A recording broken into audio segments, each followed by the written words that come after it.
Hello दोस्तों, अगर आपको ये कहानी पसंद आए तो प्लीज़ मेरे चैनल को सब्सक्राइब कीजिए। रुचिता उस दिन सुबह से ही काम में व्यस्त थी। घर की सारी जिम्मेदारी संभालते संभालते वह जैसे बूढ़ी हो गई थी।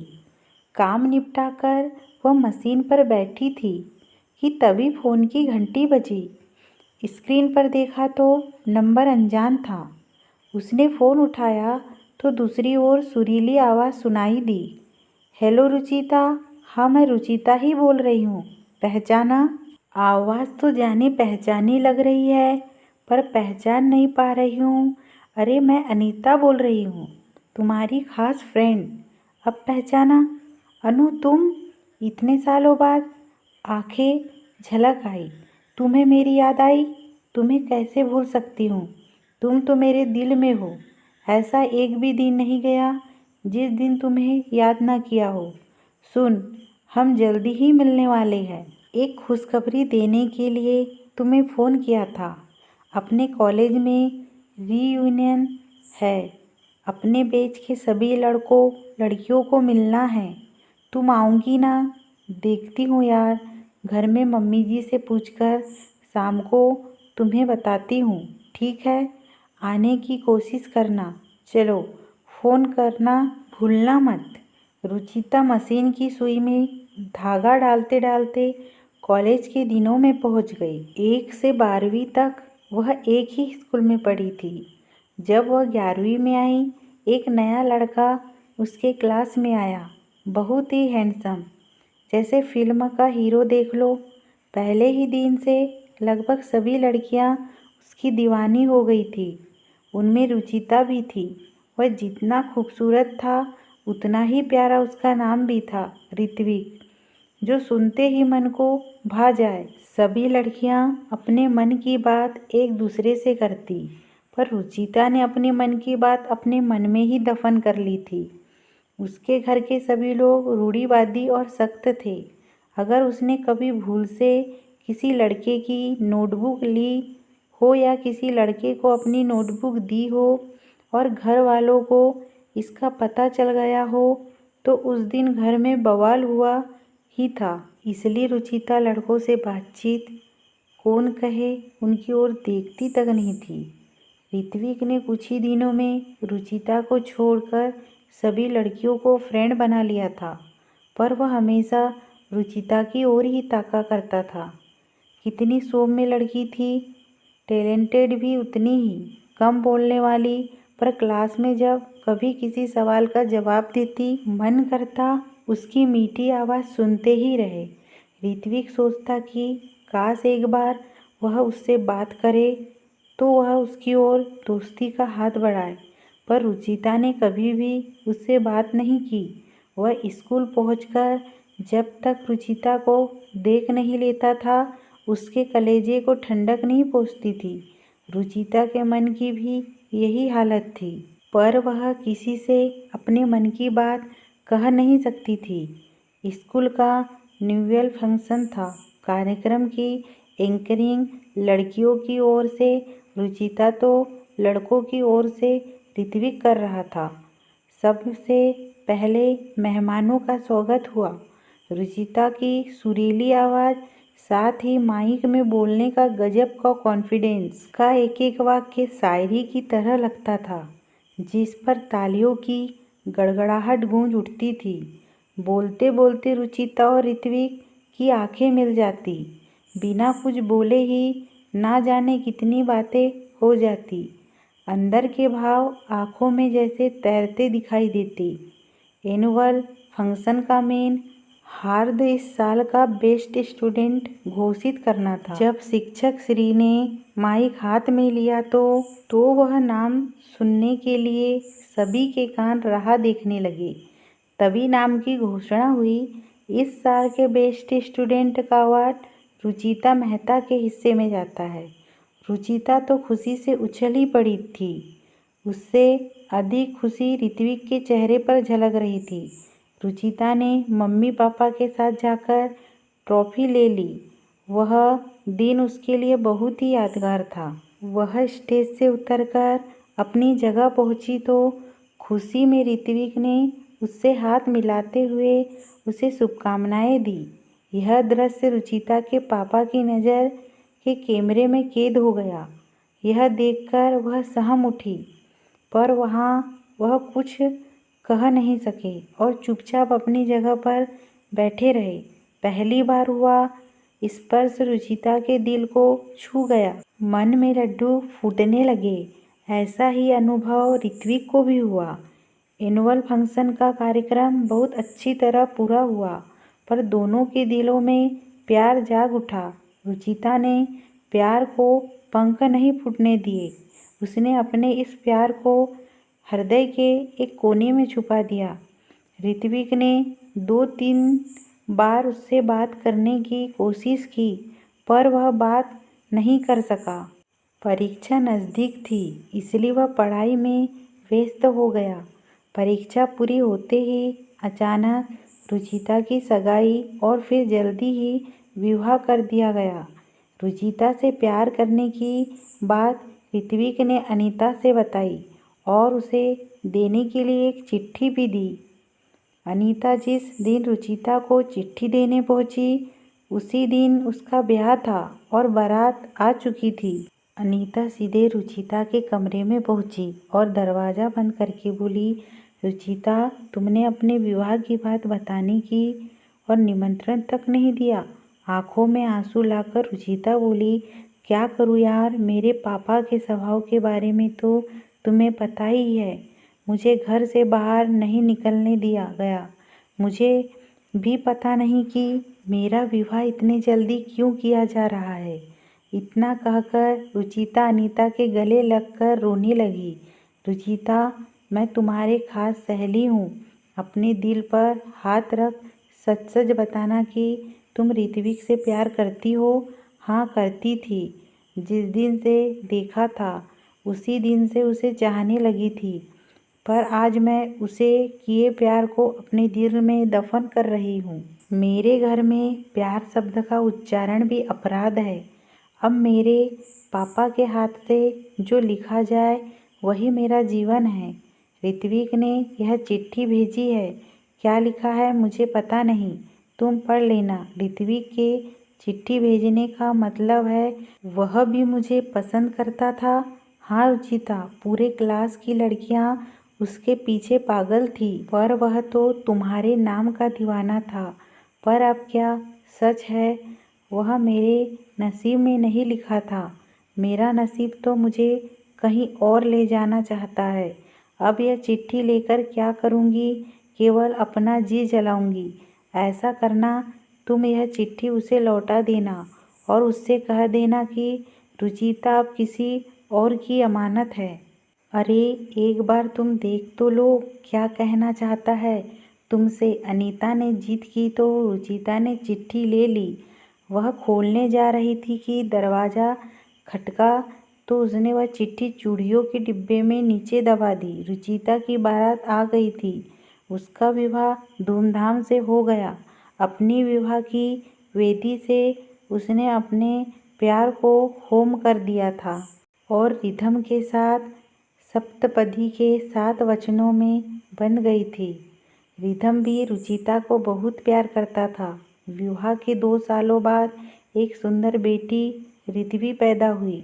उसके ससुर रिधम को 5 साल का छोड़ स्वर्ग सिधार गए थे और रिधम की भी दुर्घटना में 3 साल की बेटी को छोड़कर मौत हो गई थी। रुचिता को उसकी सास बेटी की तरह संभाल रही थी। इकट्ठा की गई रकम को मिलाकर करीब 5 लाख रुपए मिले थे। इससे क्या होता, रुचिता कपड़े बहुत अच्छा सिल लेती थी, इसलिए उसने ब्लाउज और ड्रेस की सिलाई का काम शुरू किया, जिसकी कमाई से घर का खर्च चलने लगा। उसके हाथ में रस्सी चुभ गई तो उसकी त्रंदा टूटी। सिलाई का सामान समेट कर वह सास के कमरे में गई। उसने सास से कहा, मम्मी जी, कल हमारे कॉलेज में हमारे साथ पढ़ने वाले पुराने विद्यार्थी इकट्ठा होंगे। आप कहे तो मैं भी चली जाऊँ। मैं खाना बनाकर घर के सारे काम करके जाऊंगी। ऋत्विक को आपको 2 घंटे संभालना होगा। अरे चले जाना बेटा, ऐसे मौके जीवन में बार बार नहीं आते। अब ऋत्वी मेरा ख्याल रखती है, हम दोनों साथ मिलकर खेलेंगे। तुम हम दोनों की जरा भी चिंता मत करो। तुम हो आओ बेटा, 2 सालों से तुम्हारे चेहरे से हंसी गायब हो गई है। वहाँ जाकर तुम्हें थोड़ा अच्छा लगेगा। मैं बाहर बरामदे में चल रही हूँ। रुचिता ने अनीता को फ़ोन करके कितने बजे का समय पूछ लिया। अगले दिन कॉलेज का प्रांगण मानो रंग बिरंगी झालरों से भरा था। वहाँ आए सभी विद्यार्थियों के चेहरे पर उम्र का असर दिखाई नहीं दे रहा था। सभी सालों बाद एक दूसरे से मिल रहे थे। अनीता कॉलेज के गेट पर खड़ी रुचिता की राह देख रही थी। थोड़ी देर में रुचिता रिक्शा से वाइट साड़ी पहनकर उतरी। उसे देखते ही अनीता ने दौड़कर उसे सीने से लगा लिया। 20 साल बाद दोनों मिल रही थी। उनकी आंखें बरस पड़ी। बातें करते हुए दोनों हॉल की ओर बढ़ी। पुराने दोस्त मिल रहे थे। सभी एक दूसरे से सुख दुख की बातें कर रहे थे। दोनों एक जगह किनारे की कुर्सियों पर बैठ गई। तभी अनाउंसमेंट हुआ कि रुचिता जहाँ भी हो वहाँ से एंकरिंग करने के लिए स्टेज पर आ जाए। रुचिता ने कहा, अनीता मना कर दे, मैं एंकरिंग नहीं कर पाऊंगी। अरे तुम जाओ तो सही, अपने अंदर का कौशल्य कभी मरने नहीं देना चाहिए। तुम एक बार फिर उसे जीवित करके दिखा दो। रुचिता उठकर स्टेज की ओर बढ़ी थी कि तभी ऋत्वी के नाम का अनाउंसमेंट हुआ। रुचिता का दिल धड़क उठा। इतने सालों बाद कैसा लगता होगा वह। उसने अपना स्थान ले लिया, पर ऋत्विक अभी नहीं आया था। उसने प्रोग्राम की शुरुआत की ही थी कि हॉल में एक सुंदर नवयुवक का प्रवेश हुआ। सभी लड़कियां जो अब महिला बन चुकी थी, सभी की नज़रें उसी पर जा टिकी। जल्दी से जाकर उसने अपना स्थान संभाल लिया। रुचिता और ऋत्विक की आंखें मिली, पर रुचिता ने आंखें झुका ली। प्रोग्राम की शुरुआत हो गई। रुचिता की मधुर आवाज़ में अभी भी वही खनक थी। जिन्होंने इस प्रोग्राम का आयोजन किया था, उन आयोजकों को फूलों का गुलदस्ता देकर स्वागत किया गया। इसके बाद आयोजन के अनुसार प्रोग्राम आगे बढ़ा। सभी के चेहरे पर खुशी समा नहीं रही थी। इनमें से तमाम तो कपल थे। अब पार्टी की शुरुआत हो गई। रुचिता और अनीता अन्य सहेलियों के साथ बातों में लग गई। ऋत्विक भी वहीं आकर खड़ा हो गया। मेरी चिट्ठी का जवाब तो तुमने दिया नहीं, क्या आज एक दोस्त बनकर बात भी नहीं करूँगी? रुचिता का दिल जोर से धड़क उठा। वह चिट्ठी तो उसने चूड़ियों के डिब्बे में रख दी थी, वह वहीं रह गई थी। इतने साल बीत गए, वह डिब्बा तो पापा के घर ही था। शायद अब वह वहाँ भी नहीं होगा। उसे ऐसे में भी पसीना आ गया। ऋत्विक ने रुमाल देते हुए कहा, लो पसीना पोंछ लो, मैं तुम्हें कोई सज़ा नहीं दूंगा। चलो उधर उस टेबल पर बैठते हैं। वे एक जगह बैठ गए। ऋत्विक ने कहा, रुचिता, तुम्हारे जीवन के बारे में अनीता ने मुझे सब बता दिया है। तुम मेरे जीवन के बारे में नहीं जानना चाहूँगी? जानना तो बहुत कुछ था, पर किस्मत का खेल तो देखो कहाँ से कहाँ ले जाता है। तुम्हारा सुखी संसार होगा, शायद 1-2 बच्चे भी होंगे। तुम हैंडसम हो, इसलिए तुम्हारी पत्नी भी सुंदर होगी। मेरा एक बेटा है रुचित, पर अब उसकी माँ इस दुनिया में नहीं है। यह कहते हुए ऋत्विक की आंखें भर आई। जिंदगी भी रेल की पटरी जैसी है, कभी कहाँ सीधी चलती है। जिंदगी भी इतने मोड़ लेती है, तब पूरी होती है। रुचिता ने कहा, सच बात कही, ये जिंदगी के मोड़ अंत तक समझ में नहीं आते। ऋत्विक ने कहा। पहली बार रुचिता ने ऋत्विक से इतनी बात की थी। वह मन ही मन खुश था, रुचिता भी खुश थी। दिल की बात कहने वाला उसे एक दोस्त मिल गया था। दोनों ने एक दूसरे के मोबाइल नंबर लिए और सभी अपने अपने घर के लिए रवाना हो गए। अगले दिन रुचिता के भाई भाभी उसके घर आए। रुचिता उन्हें देखकर खुश हो गई। उसकी भाभी के हाथ में एक चिट्ठी थी। उसने वह चिट्ठी रुचिता को दी तो उसने उसे धड़कते दिल से खोला। उसकी स्याही फीकी पड़ गई थी। रुचिता ने उसे पढ़ा। रुचिता, तुम्हें देखते ही पहली नज़र में मुझे प्यार हो गया, परंतु अगर मैं तुम्हें पसंद नहीं हूँ तो मैं उस प्यार को अपने दिल में ही रखूँगा, क्योंकि मैं जिसे प्यार करता हूँ उसे हमेशा के लिए खुश देखना चाहता हूँ। अगर तुम्हें मेरा प्यार स्वीकार हो तो मैं तुम्हें पूरे जीवन अपनी पलकों पर बैठा कर रखूँगा। तुम एक बार मुझसे मिलने ज़रूर आना, नहीं तो तुम्हारा प्यार मेरे दिल में कैद रहेगा। रुचिता की आंखों में आंसू थे। उसकी भाभी ने कहा, इस चिट्ठी की स्याही जरूर फीकी पड़ गई है, पर ऋत्विक के दिल में अभी यह प्यार धड़क रहा है। देखो ना, इसलिए तुम दोनों ने अपने बच्चों के नाम एक दूसरे के नाम पर रखे हैं। देखो रुचिता, कुदरत ने तुम दोनों को एक जैसा दुख दिया है, तो तुम दोनों एक दूसरे का सहारा बनकर जी सकते हो। ऋत्विक और रुचित को माता पिता का प्यार मिलेगा। अभी तुम्हारी उम्र 35 साल है। अभी तुम्हें जीवन साथी की ज़रूरत है। अगर जीवन साथी के रूप में पुराना प्रेमी मिल रहा हो तो इसमें गलत क्या है। रिधिम के भी तो अंतिम शब्द यही थे कि जो मेरी ऋत्विक को प्यार करे, इस तरह का जीवन साथी खोज लेना। अपने लिए नहीं तो ऋत्विक के लिए ही विवाह कर लो। रिधम की याद तो तुम्हारे साथ हमेशा ही रहेंगी। रुचिता की सास ने कहा, बेटा, मेरी भी यही इच्छा है। मेरी ज़िंदगी का कोई भरोसा नहीं है बेटा, मैं तो पतझड़ के पत्ते की तरह हूँ। तुम ऋत्विक को अपने जीवन में जगह दे दो। थोड़ा सोचकर रुचिता बोली, ऋत्विक को यह बात स्वीकार है, पर मेरी एक शर्त है। उसे मेरे साथ मेरी मम्मी को भी स्वीकार करना पड़ेगा। इस समय तो मैं ही उनकी बेटी और बेटा हूँ।